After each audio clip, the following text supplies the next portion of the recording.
So we took Dan Corrigan to skate one. We decided to ask him some questions.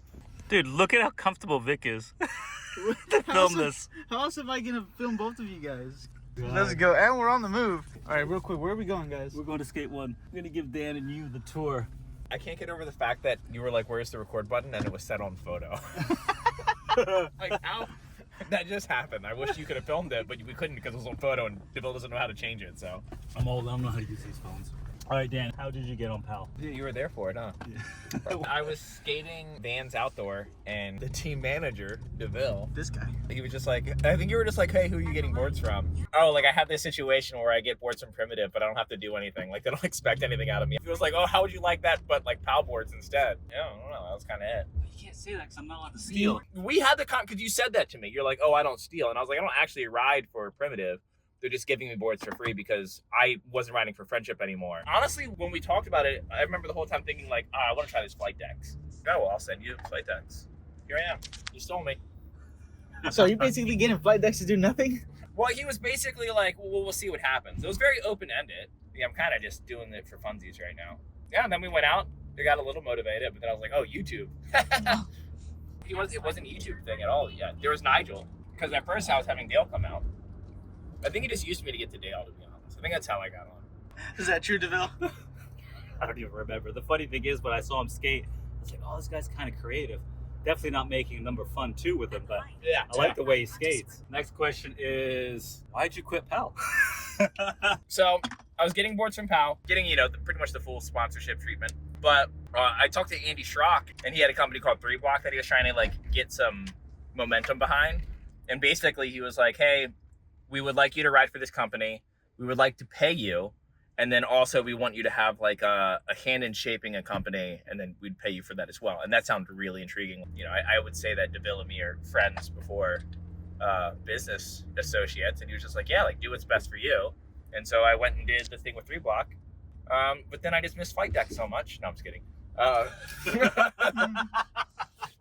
What ended up happening was things were just moving really slow, and I don't know, kind of seeing Powell from the outside. I was still going out with everyone, and it feels right for me to go skate for Powell and be back on Powell.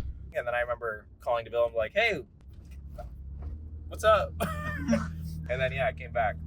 You know what was funny is you called me and you were like, yo, I got bad news. I'm gonna quit. And I was like, wait, so you're gonna go to another company that does YouTube and you're gonna learn this thing and then you can teach it to me? I was like, no, Dan, this is dope. You should do that. Back in the day, I used to get so mad, infuriated when guys would quit. Yeah. More recently, I've been like, you know what? If they quit, I'm going to help them and move them on, and we're going to stay friends because I'd rather keep that friendship. With this time, I was like, oh, we're going to stay friends. Plus, I'm going to get to learn something. What a polite way to word it as, Dan's my spy, and he's going to go out into the world. No, I'm just kidding.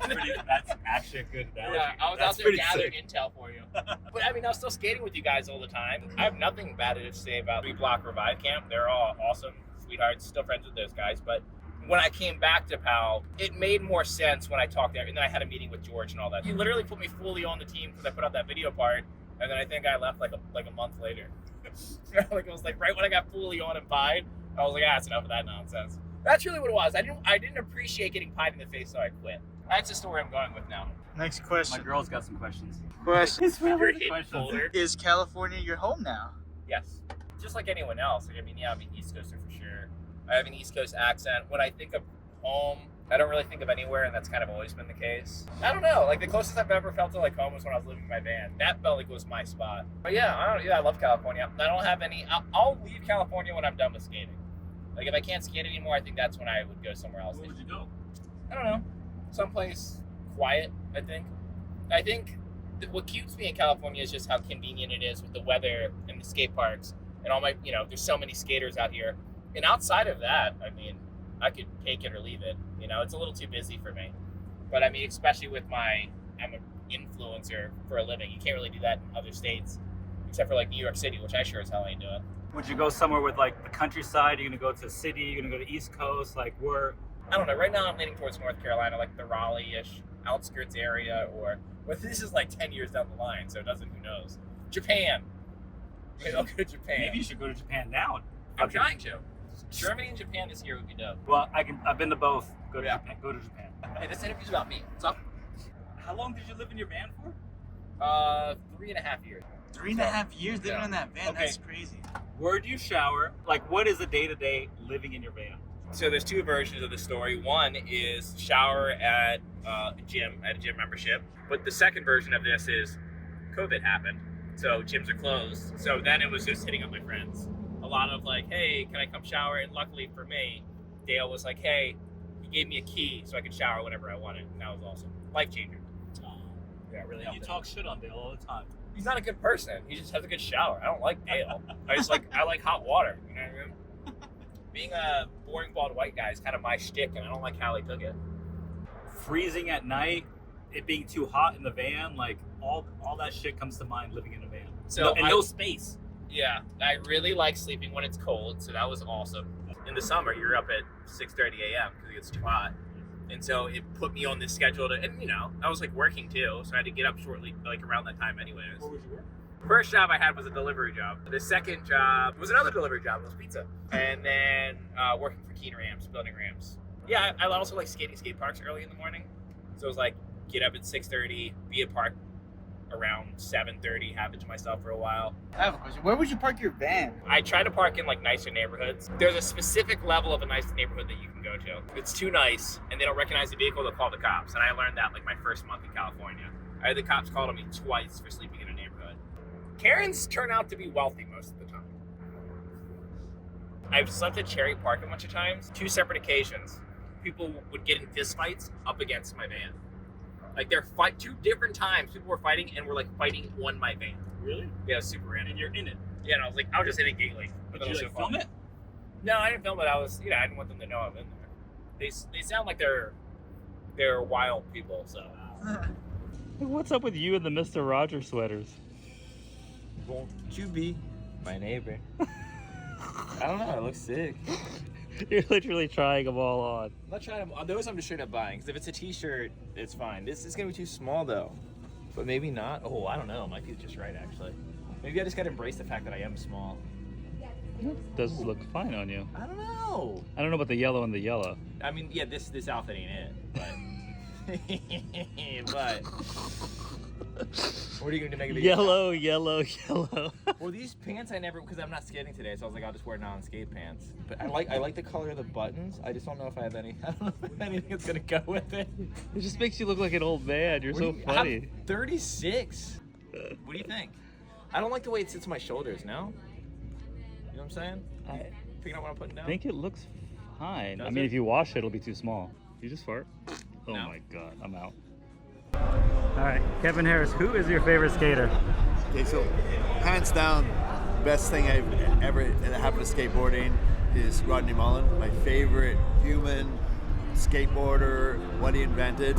As far as, so I got a couple answers to your question, is as far as style and somebody I could watch all day long, to me it was all about flow and style. There's the guys who could do the tricks and there's the guys that had the style with the trick. Christian Masai, and I'm so glad he's here. Just to watch him skate, and some of the best moments visually for me was him skating because of the style and the flow that he had. And then where I looked in today's end of it too is Andy Anderson. I think he's changed the shape of skateboarding. And you got him on Powell Peralta. Well, I mean, it was funny. Like when I noticed him for the first time when he was like 13, I just said, that's the next guy. That's like the Rodney Mullen, Tony Hawk kind of next guy. And all my peers around me. So I have a lot of friends in the industry and part of distribution and part of the skateboard industry. We're going, Kevin, don't waste your time with this kid, helmet, nerdy, freestyle thing, right? And all I could say was, without saying screw you guys and trying to be nice, was like, you watch what happens, right? I just knew that he was going to change skateboarding, and I guess it was my history. I watched Rodney Mullen change history, I watched Tony Hawk change history, and I just knew that those type of people, and you can hear it today, that if it wasn't for Stacy, something like that kind of getting behind him, who knows where everything would have been. And I just felt I needed to stick by Andy and just help him through everything, because I just knew he was going to be that guy. And it took a long time. It took a long time for the industry to adapt, but thank God we got that new guy who's kind of the Lance, having fun and all the technical and the freestyle and the Roddy, and adapting to and making skateboarding fun and whatever happens.